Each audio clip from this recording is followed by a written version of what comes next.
노아가 처음 나오는 창세기 6장을 보시면 너무 암울한 분위기에 압도되는 느낌을 받곤 합니다. 6장 1절에서 사람이 땅에 번성하기 시작할 때에, 그렇게 6장 1절, 6장 이 노아가 본격적으로 나오는 이 부분이 이렇게 시작을 합니다. 사람이 땅 위에 번성하기 시작할 때에, 이렇게 말씀한 다음에 얼마 지나지 않아서 놀랍게도 5절에 가보시면 여호와께서 사람의 죄악이 세상에 가득하다, 그렇게 바로 나오고 있습니다. 그 마음으로 생각하는 모든 계획이, 사람의 마음이 항상 악할 뿐임을 여호와께서 보셨다, 이런 말씀이 바로 이어서 나오는 것입니다. 그리고 이것에 대한 하나님의 감정 표현이 바로 다음 절인 6절에 나오는데 뭐라고 하는지 한번 눈으로 보시기 바랍니다. 6절에서 하나님이 한탄하사, 하나님이 근심하시고, 이런 표현들이 막 나옵니다. 뿐만 아닙니다. 7절에도 가보시면 하나님의 이런 감정 표현이 반복적으로 강조되고 있습니다. 7절 끝에 보시면 뭐라고 합니까? 하나님이 한탄함이라, 이렇게 말씀하십니다. 하나님이 세상을 창조하셨을 때를 여러분 한번 떠올려 보시기를 바랍니다. 어떤 것이 먼저 기억나십니까? 아마도 토브라는 이 히브리 단어가 생각나실 것입니다. 이 단어 속에는 당시 상황에 대한 해석도 들어있고 방향성도 들어있고 이 말씀을 하신 하나님의 생각과 감정 상태도 들어있습니다. 참 좋다, 이것입니다. 참 선하다, 너무나 올바르다라는 뜻입니다. 그렇게 선하고 좋고 올바르게 된 것이, 그렇게 시작된 것이 악한 것으로 온통 변해버린 것입니다. 이 사태가 얼마나 심각했던지 창조주 하나님의 감정 상태가 그대로 적나라하게, 그것도 반복적으로 강조되면서 표현되고 있는 것입니다. 그리고 또 한 가지 우리가 주목해서 볼 것이 있습니다. 7절인데요. 다시 7절을 보시면 하나님이 한탄하신다라고 하면서 함께 나온 말이 있습니다. 한번 찾아보시기 바랍니다. 무엇입니까? 내가 창조한 사람을 내가 지면에서 어떻게 한다고 합니까? 쓸어버리되 사람으로부터 가축과 기는 것과 공중의 새까지 그리하리니 내가 한탄함이니라, 이렇게 기술합니다. 하나님이 한탄하신 것으로 끝나지 않고 어떻게 하시겠다고 합니까? 쓸어버리겠다 하시는 겁니다. 이 구절에서 우리는 하나님의 말씀하시는 뉘앙스를 잘 느껴야 합니다. 굉장히 격양되어 계시고요, 흥분되어 계시고 단단한 각오와 결의의 어조입니다. 그렇게 다 쓸어버리겠다 하시는 것입니다. 이건 심판과 저주의 선포입니다. 그런데 그 다음 구절을 눈을 크게 뜨시고 잘 보시기 바랍니다. 8절인데요. 8절에 뭐라고 합니까? 그러나 노아는 여호와께 은혜를 입었더라, 그렇게 말합니다. 놀랍게도 죄악이 가득하고, 그래서 하나님이 한탄하고 심판하시겠다고 하시는 그 심각한 심판의 상황에서 등장한 것이 무엇입니까? 바로 은혜입니다. 은혜. 이 은혜라는 말이 나온 이후인 9절부터 노아의 본격적인 스토리가 전개됩니다. 마치 창세기 11장에 바벨탑 사건이 나온 이후에, 정말 난무해진, 죄악이 가득해진 그런 사태가 벌어진 이후에 12장에서 아브라함 이야기가 시작되는 것과 같은 전개입니다. 그러니까 노아의 이야기는 무엇입니까? 죄악이 가득한 세상, 심판받아 마땅한 어둠의 상황, 절망의 상황에서 한 줄기 빛처럼 강렬하게 그 짙은 어둠을 뚫고 들어가는 하나님의 소망 이야기, 이것입니다. 성경 기자는 그렇게 노아를 소개하고 있습니다. 그리고 재미있는 것이 하나 있습니다. 오늘 본문에 나오는 6장 바로 앞에 5장을 잠시 보시기 바랍니다. 아담의 계보가 나오는데 여기서 다른 것은 놔두시고 문장 끝부분 동사만 한번 눈으로 살짝 보시기 바랍니다. 훑어보시기 바랍니다. 제일 많이 나오는 동사가 무엇입니까? 낳았다라는 동사와 함께 계속 반복적으로 나오는 동사가 있는데 죽었더라라는 동사입니다. 보이십니까? 네. 그러니까 인간의 역사는 죽음을 향해 가고 있다고 우리에게 보여주는 것입니다. 죽었더라, 죽었더라, 죽었더라. 이게 아담의 족보고 아담의 계보고 너희들의 이야기다. 죽었더라, 죽었더라. 그런데 여기 딱 두 사람에 대해서는 이 죽었다라는 동사가 빠져 있습니다. 잘 아시겠지만 첫 번째가 누구입니까? 에녹입니다. 에녹. 두 번째가 바로 노아이고요. 에녹은 잘 아시는 대로 하나님과 300년간 동행한 사람입니다. 그리고 이 노아는 오늘 본문에서 어떤 사람이라고 소개했습니까? 9절에 보시면 이것이 노아의 족본이라 노아는 어떻다고요? 의인이요 당대의 완전한 자라. 그는 이게 중요합니다. 하나님과 동행하였으며 인류가 죽음의 길, 어둠의 길 한복판에 놓이게 되었지만 어떻다는 것입니까? 오직 하나님과 동행하는 사람은 죽음의 길이 아니라 생명의 길, 회복의 길로 간다라는 메시지가 여기 강하게 심겨 있는 것입니다. 이처럼 하나님은 우리에게 어떤 분이십니까? 소망을 주시는 분이라는 것입니다. 하나님을 발견하시기 바랍니다. 소망을 생각할 수 없는 우리에게, 한탄이 대상이 될 수밖에 없는 우리에게 은혜를 베풀어 주시는 분, 바로 그분이 유일하신 하나님이라는 것입니다. 오늘 말씀이 우리에게 참 친숙한 애니메이션 같은 데서 자주 나올 법한 노아 이야기, 방주 이야기로 보이지만 사실 이 안에는 이처럼 엄청난 하나님의 구원 이야기, 묵직하고 뚜렷한 은혜의 이야기, 소망의 이야기가 담겨 있었던 것입니다. 오늘 말씀을 통해 그 은혜와 소망의 하나님을 우리 성도님들 경험하게 되시길 바랍니다.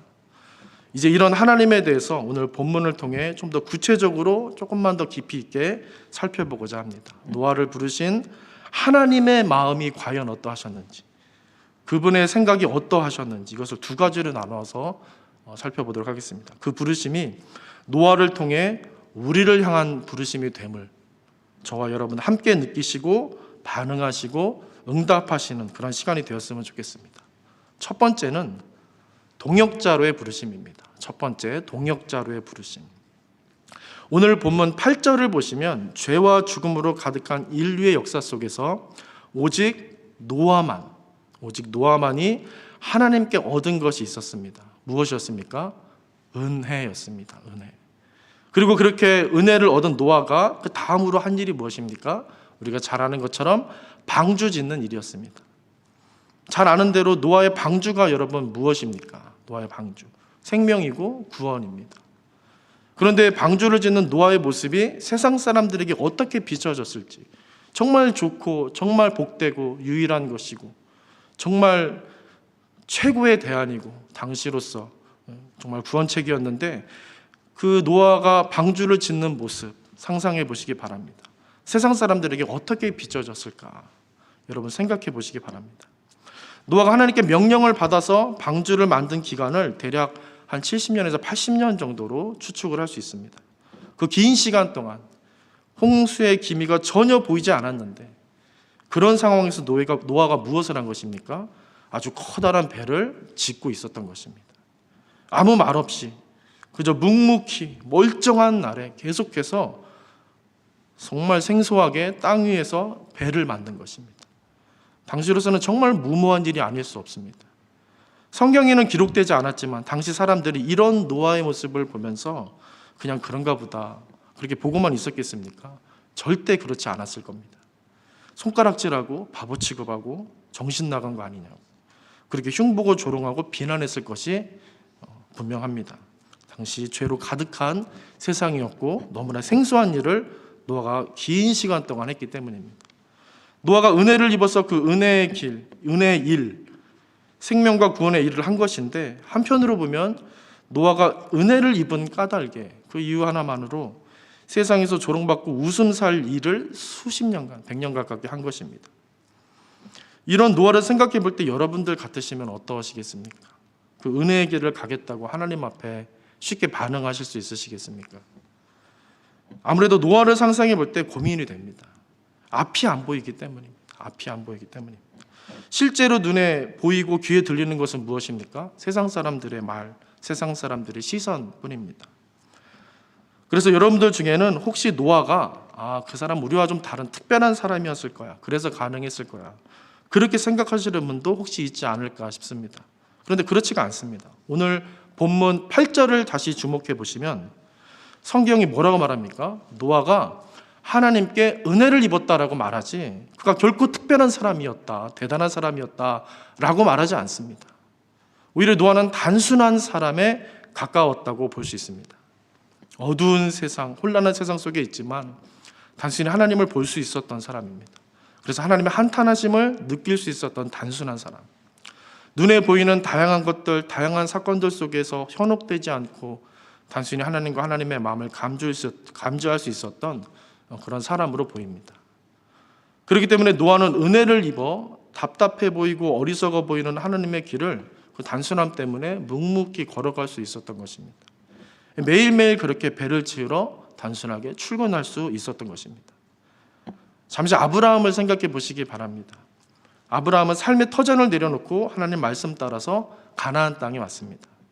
아브라함이 처음 본격적으로 등장하는 창세기 12장을 보시면 노아를 부르시는 오늘 본문처럼 하나님의 포부와 비전이 자세하게 선명하게 설명되어 있는 반면에 아브라함을 부르시는 과정은 아주 단순하게 기술되어 있습니다. 몇 마디 말로 되어 있습니다. 또 이사야서 6장을 잠시 생각해 보시기 바랍니다. 하나님이 이사야를 부르시는 장면이 나오는데 하나님은 이사야를 부르실 때 어떤 다른 것으로 그를 설득하시기보다 그저 자신을 나타내 보이시고 임재의 모습을 보여주시고 자신의 감정을 드러내 보이실 뿐입니다. 누가 좀 나를 위해서 저 답답하고 무지하고 고집센 백성들을 구하러 가야 할 텐데 누가 갈꼬 그렇게 탄식하셨는데 이사야는 단순하게 나를 보내시옵소서, 그렇게 우리가 아까도 찬양했던 것처럼 그렇게 즉답을 했습니다.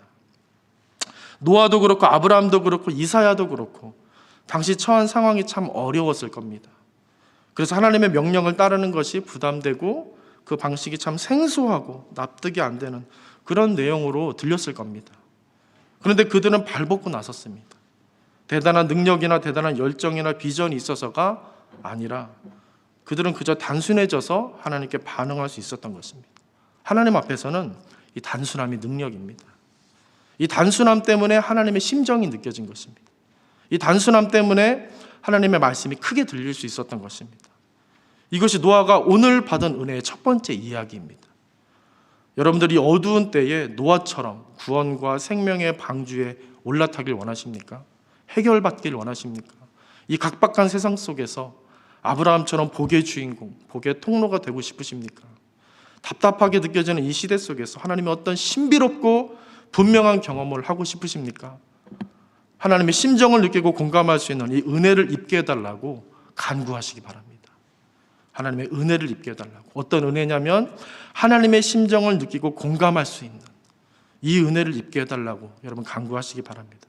나도 은혜를 입어서 세상 사람들이 보지 못하는 하나님 비전을 보고 하나님의 목소리를 들을 수 있게 해달라고, 거기에 집중할 수 있는 단순함의 영성을 회복해달라고 그렇게 간구하고 기도하시기를 바랍니다.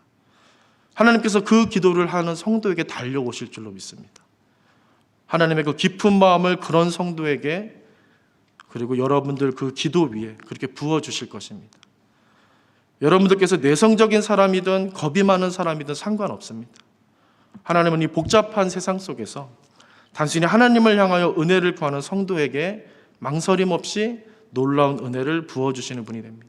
계산하지 않고 단순히 하나님을 구하는 그 은혜를 구하는 성도에게 달려오시는 분이 바로 우리 하나님이시라는 것입니다. 노아가 묵묵히 방주 짓는 일을 수십 년 동안 100년 가깝게 할 수 있었던 것처럼 하나님은 그렇게 간구하며 기도하는 여러분들을 담대하게 하실 것이고 여러분들의 인생을 현명하게, 지혜롭게, 선하게 그 하나님의 능력과 생명으로서 이끌어내실 것입니다. 단순히 하나님께 나아가 기도하시고 기대하시기를 바랍니다. 제가 지난주에 몇몇 성도들과 통화를 이렇게 했었는데 어떤 한 분과의 통화가 마음에 참 남습니다. 전화를 끊고 나서 한참 뭔가를 좀 이렇게 묵상케 하는 여운을 주신 분이셨습니다. 이분이 여러 가지 중책을 맡고 계셔서 참 힘드시겠다 그런 생각이 들어 전화를 좀 해서 이렇게 여러 가지 중요한 일들을 많이 하고 계셔서 힘드시겠다 이런 말씀을 드리고 스트레스 받진 않으시는지 어떻게 기도를 해드릴까 그렇게 좀 걱정이 돼서 그렇게 말씀을 드리며 통화를 했습니다. 그런데 그분이 하시는 말씀이 너무나 여유롭고 의연하게 이렇게 말씀하셨습니다. 제 기억을 더듬어서 좀 그분의 말을 써봤는데 그분이 이렇게 대답하셨습니다. 제 능력을 보고 제게 그 일들을 맡기신 게 아니란 걸 제가 압니다. 그래서 걱정하지 않습니다. 그냥 내려놓고 저는 그저 하나님 바라보고 제 능력이 아니라 하나님 능력 기대할 뿐입니다. 그렇게 담담하게 대답을 하셨습니다. 그분에게는 교회에서 맡긴 일들이 오히려 하나님을 경험하고 하나님과 소통하는 통로가 된 것 같았습니다. 그래서 그분이 하시는 일들이 그분이 하는 일이 아니라 제 눈에는 하나님이 하시는 일처럼 이렇게 뭔가 한꺼풀 벗겨져서 더 많이 느껴졌습니다. 그래서 당장 대단한 일들이 일어난 건 아니지만 하나님이 이분을 통해 선하게 복된 일을 반드시 이루어 가시겠다, 이런 확신이 제 안에 좀 들었습니다. 저와 여러분 다시 한번 나를 보는 게 아니라 하나님 보시길 결단하길 바랍니다. 세상 아니라 하나님 보겠습니다. 그렇게 단순한 하나님께 집중하는 삶 살길 원합니다. 그렇게 간구하시고 은혜를 구하시기 바랍니다. 다윗은 시편에서 내가 요동치 않는다라는 말들을 했었습니다. 지난 주일 또 지지난 주일에도 이런 시편 가사의 찬양이 계속 예배 때 있었습니다. 광야에서 정말 요동칠 만한 참담한 인생을 이 다윗이 살았는데 요동치 않는다, 이렇게 말을 하곤 합니다.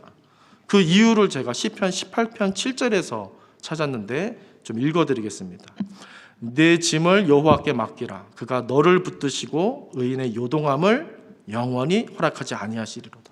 네 짐을 여호와께 맡기라. 그가 너를 붙들고 의인의 요동함을 허락하지 않으신다. 영원히 허락하지 않으신다. 이렇게 다윗이 고백을 했습니다. 그분의 은혜를 입으면, 그래서 세상이 아니라 그분의 뜻을 따라 살면 흔들리는 시대라 할지라도 하나님은 결국에 그 사람의 흔들림을 허락하지 않으신다는 것입니다. 믿으시기 바랍니다. 다윗이 증인이 됩니다. 저는 이런 삶을 가리켜 하나님의 동역자로 사는 삶이다라고 첫 번째로 말씀드리고 싶은 것입니다. 세상과 거꾸로 가는 듯 하지만 상관없이 단순하게 하나님의 길을 선택하는 것, 그 부르심에 응답하는 것, 그 길을 꿋꿋하게 걸어가는 것, 바로 그분과 함께 걷고 그분의 일을 함께하는 동역자의 삶이 바로 이런 삶이 아닐까 싶은 것입니다. 하나님이 노아를 그렇게 부르셨던 것입니다. 죄악이 가득한 때에 은혜의 첫 번째 역사로서 노아를 이처럼 동행자로 동역자로 부르셨던 것입니다. 이 자리에 계신 저와 우리 성도님들 모두가 이런 하나님의 부르심을 들으시고 예민하게, 민감하게, 단순하지만 집중적으로 반응하실 수 있기를 간절히 바랍니다. 지금 우리 교회는 성경 통독에 큰 힘을 쏟고 있습니다. 여러분들을 단순히 일꾼으로 도구로 교회가 생각한다면 절대 할 수 없는 일입니다. 여러분들을 하나님의 동역자로 세우길 원하는 분명한 하나님의 뜻이 이 안에 있습니다. 하나님은 여러분들이 하나님의 신비로움과 영화로움을 체험해서 이 약하고 어두운 때에 오히려 생명의 삶, 하늘 기쁨의 삶을 살길 원하시는 것입니다. 이 성경 통독을 통해서 하나님의 부르심을 매일매일 듣게 되시기를 바랍니다. 그분이 말씀 앞에 서신 여러분들 한 분 한 분을 요동치 않게 붙잡아 주실 것입니다. 그래서 그렇기 때문에 포기하지 마시기 바랍니다. 하나님이 노아에게 부으셨던 그 은혜를 기대하시기 바랍니다. 여러분 안에 대단한 것이 없어도 상관없습니다. 대단하신 그분을 바라보시기 바랍니다. 하나님 앞에서 더 단순해지셔서 바로 그분, 가장 지혜로우신 그분을 보시면 됩니다. 이 하나님, 은혜의 하나님을 기억하면서 동역자로 부르시는, 여러분들을 동역자로 부르시는 하나님의 음성에 반응하시는 그런 성도 되시기를 주님의 이름으로 축복합니다. 이제 두 번째입니다. 두 번째는 친구로의 부르심이라는 내용입니다. 친구로의 부르심. 친구로 노아를 부르셨고 우리를 부르셨다라는 내용을 나누겠습니다. 오늘 본문에서는 하나님의 한탄하심이 반복적으로 나온다고 말씀드렸습니다. 하나님이 모세를 동역자로 부르시는 결정적인 이유가 바로 이 한탄이라는 하나님의 심정과 감정에서 비롯된 것이었음을 반복해서 말씀드렸습니다. 그리고 우리는 여기서 또 한 가지 좀 더 본질적인 것을 확인할 수 있습니다. 그것은 바로 하나님이 노아를 친구로, 벗으로 부르고 계시다는 사실입니다. 야고보는 아브라함을 가리켜서 2장 23절에 보니까 하나님의 벗이라고 야고보서에서 썼습니다. 하나님의 벗이다. 아브라함이 하나님의 벗으로 보였다. 야고보가 아브라함을 그렇게 말했던 이유와 근거는 이 아브라함이 머리로만 하나님을 믿지 않고 행동으로 그 믿음을 나타내고 드러냈기 때문입니다. 그리고 출애굽기 33장 11절에서는 모세에 대한 이야기가 나오는데 모세가 하나님과 친구처럼 성도들이 사람들이 볼 때, 그 백성들이 볼 때 모세가 하나님과 친구처럼 대면해서 이야기했다라고 말하고 있습니다. 우리가 잘 알듯이 모세도 어떻습니까? 하나님을 머리로만 믿지 않고 삶으로 행함으로 그 믿음을 나타내 보여준 인물입니다. 그렇다면 노아는 어떻습니까? 노아는 창세기에서 많은 말을 하지 않습니다. 흥미롭게도 창세기 기자는 노아의 말보다 행동 설명을 더 많이 하고 있습니다. 그는 말의 사람이 아니라 행동의 사람이었던 것입니다. 방주를 지었고 방주로 들어갔고 방주에서 나왔고 제사를 드립니다.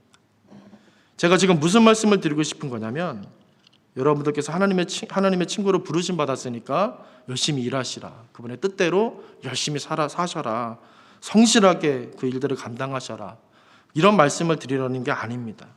그것도 필요하지만 그보다 좀 더 본질적인 하나님의 의도를 알아차리시기를 바라는 것입니다.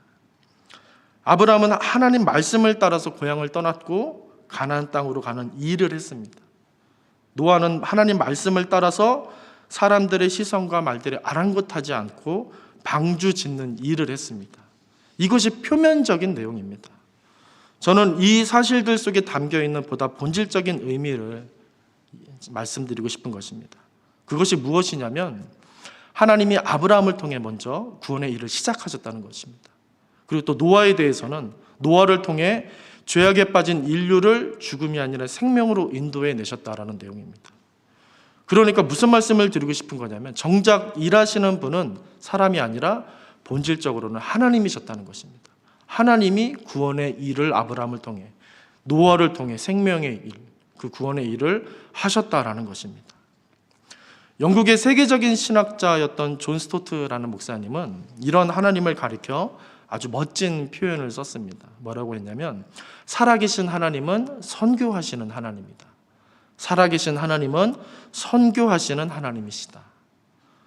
그분은 이 어두운 세상, 오늘 본문이 말하는 대로 죄가 가득한 세상을 보시면서 한탄하시지만 그래도 비전을 갖고 계시다라는 것입니다. 그리고 그 비전을 노아와 나누셨고 이후에 아브라함과 나누셨던 것입니다. 당신의 속마음을 남김없이 다 그들과 나누셨던 하나님이 오늘 우리를 부르고 계신 것입니다. 이것이 오늘 본문이 말하는 은혜의 두 번째 역사입니다. 여러분들께서는 선교에 대해서 어떻게 생각하십니까? 선교가 무엇입니까? 선교는 지식의 일이 아니고 행동과 삶과 관계된 일입니다. 그래서 선교사는 하나님을 알리는 사람일 뿐만 아니라 궁극적으로 어떤 일을 합니까? 잘 아실 텐데요. 하나님을 예배하도록 만드는 일, 그렇게 사람들을 변화시키는 일을 하는 사람입니다. 이것이 선교의 목적이고 선교하시는 하나님의 비전입니다. 다만 이 비전의 동기는 세상에 대한 안타까움에서 비롯됩니다. 이것이 선교하시는 하나님의 마음입니다. 오늘 본문에서 하나님은 이 마음을 노아에게 다 쏟아놓고 계신 것입니다. 일하시는 하나님께서 무엇을 하신 거냐면, 노아에게 그 마음, 그 비전, 그 동기, 안타까움을, 한탄을 다 그 속마음을 쏟아놓고 계시다는 것입니다. 그래서 노아는 하나님의 이 심정을 느끼며 그냥 세상 사람들처럼 살 수가 없었던 것입니다. 그의 말씀을 안 들을 수가 없었던 것입니다. 그래서 세상의 친구가 아니라 하나님의 친구로서 하나님의 비전을 함께 갖고 벗으로서 살았던 것입니다. 오늘 노아의 이야기를 우리에게 말씀하시면 무엇이겠습니까? 하나님이 우리도 노아처럼 하나님과 같은 비전을 품은 친구로, 벗으로, 속에 있는 안타까움을 나누는 그런 관계로 우리를 부르고 계시다는 것입니다. 이 음성을 저와 여러분 듣게 되시기를 바랍니다. 지금 시대가 노아의 때와 같은데 너는 그냥 세상 사람들처럼 살지 말고 너도 노아처럼 나와 버타여서 살자. 나와 버타여서 내 일을 같이 하자. 나와 함께 가자 하시는 이 음성을 듣게 되시길 바랍니다. 그래서 우리는 어떠해야 하냐면 매일 말씀 앞에 서야 합니다. 매일매일 세상 속에서 살고 있기 때문입니다. 그리고 이 말씀을 내가 어떻게 살아낼 것인지, 그분이 내 삶에 이 말씀을 어떻게 이뤄 가실 것인지, 은혜의 역사를 어떻게 이뤄내 가실 것인지, 이것을 묵상하는 것으로 끝나는 게 아니라 마음을 다해 나누셔야 합니다. 나누셔야 합니다. 그래야 주의 말씀이 나의 말씀이 됩니다. 그 가운데 역사하실 하나님을 기대하시길 바랍니다. 나의 하나님, 나에게 말씀하시는 하나님을 기대하시며 힘드시겠지만 삶을 나누고 말씀의 묵상을 나누고 그렇게 하나님 앞에 그렇게 성도들과 함께 주님과 버타여서 나아가시길 바랍니다. 하나님은 여러분들이 그렇게 말씀 앞에 서셔서 은혜 역사를 실행하실 하나님을 기대하는 그 마음을 기뻐하십니다. 어두운 세상을 보시며 한탄하시지만 그런 여러분들의 모습을 보시고 말씀 앞에 서시고 그 삶을 나누는 그 모습을 보시면서 하나님이 노아에게서 받으셨던 것처럼 위로받으시고 기뻐하신다는 것입니다. 이 말씀 속에서 느껴지지 않으십니까? 하나님의 한탄이 가득하지만 어떻습니까? 하나님은 분명 노아를 두고 기쁨을 잃지 않고 계십니다. 세상의 죄악이 가득하다고 말씀하시면서 뭐라고 하셨습니까? 9절 보시면 노아는 의인이요 당대의 완전한 자라 그가 하나님과 동행하였다. 하나님은 그렇게 선포하고 계신 것입니다. 여러분들이 오늘 세상 한복판에서 말씀을 펴실 때 하나님의 기쁨을 누리게 되실 것입니다. 성경 앞으로 나오시는 여러분들을 향해 우리 하나님께서 이렇게 말씀하실 것입니다. 너는 그래도 나와 동행하는구나. 내 심정과 내 목소리에 귀 기울이는구나. 내 비전에 관심이 있구나. 너야말로 내 친구다. 내 벗이다. 말씀하실 줄로 믿습니다. 오늘 이 밤에 저와 우리 모든 성도님들, 우리 하나님께서 이처럼 동역자로 부르고 계시다는 사실 다시 한번 확인하시고 믿으시기 바랍니다. 그래서 세상 상황에 따라 예배자의 삶을 주저하시거나 포기하지 마시기 바랍니다. 기도자의 삶을 포기하지 마시기 바랍니다. 날마다 말씀 앞에 나가는 그 일을 하나님과 버타여서 할 수 있는 이 일을 날마다 그분을 생각하고 그분을 기대하는 이 일을 이 거룩한 일을 여러분 포기하지 마시기 바랍니다. 그분께서 노아에게 부으셨던 그 은혜를 부어주실 것입니다. 한탄하시며 세상을 멸하시고자 하는 마음이 급하셨지만 우리 하나님 마음이 급하셨지만 그 마음이 격양되어 계셨지만 노아가 방주를 만드는 그 긴 시간을 버텨주셨고 기다려주셨던 것처럼 하나님은 우리의 친구가 되셔서 우리의 동역자가 되셔서 여러분의 인생과 시간을 존중해 주시고 여러분들의 믿음을 기다려 주실 것입니다. 그 하나님을 오늘도 잊지 마시길, 오늘도 그 하나님을 기대하며 소망과 기쁨으로 하나님과 동행하는 삶을 살아야 되겠다 결단하시면서 하나님께 더 집중적으로 나아가게 되시기를 주님의 이름으로 간절히 축원드립니다. 기도하겠습니다. 하나님, 우리를 긍휼히 여기셔서 오늘도 예배 자리에 불러주시고 말씀 앞에 서게 하신 줄로 믿습니다. 노아를 부르셨던 그 음성을 우리로 듣게 하시고 이 밤에 하나님, 나도 주님의 동역자로 주님의 친구로 부르심 따라 살길 원합니다. 내 안에 있는 능력 때문이 아니라 하나님 안에 계신 그 능력 때문입니다. 일하실 하나님을 바라보기 때문에 내가 이 시간 믿음으로 결단합니다. 그렇게 고백하며 이 밤에 거룩한 밤을 보내시는 우리 모든 성도들 되게 하여 주시옵소서. 예수님의 이름으로 기도드립니다. 아멘. 이제는 예수 그리스도의 은혜와 하나님 아버지 사랑과 성령님의 동행하시는 은총이 오늘 이 밤에 주를 예배하며 주의 말씀을 붙들고 주와 동행하길 결단하시는 우리 본 한인교회 모든 성도들의 인생과 가정과 일터 위에 지금으로부터 영원토록 함께 하시기를 간절히 축원하옵나이다. 아멘.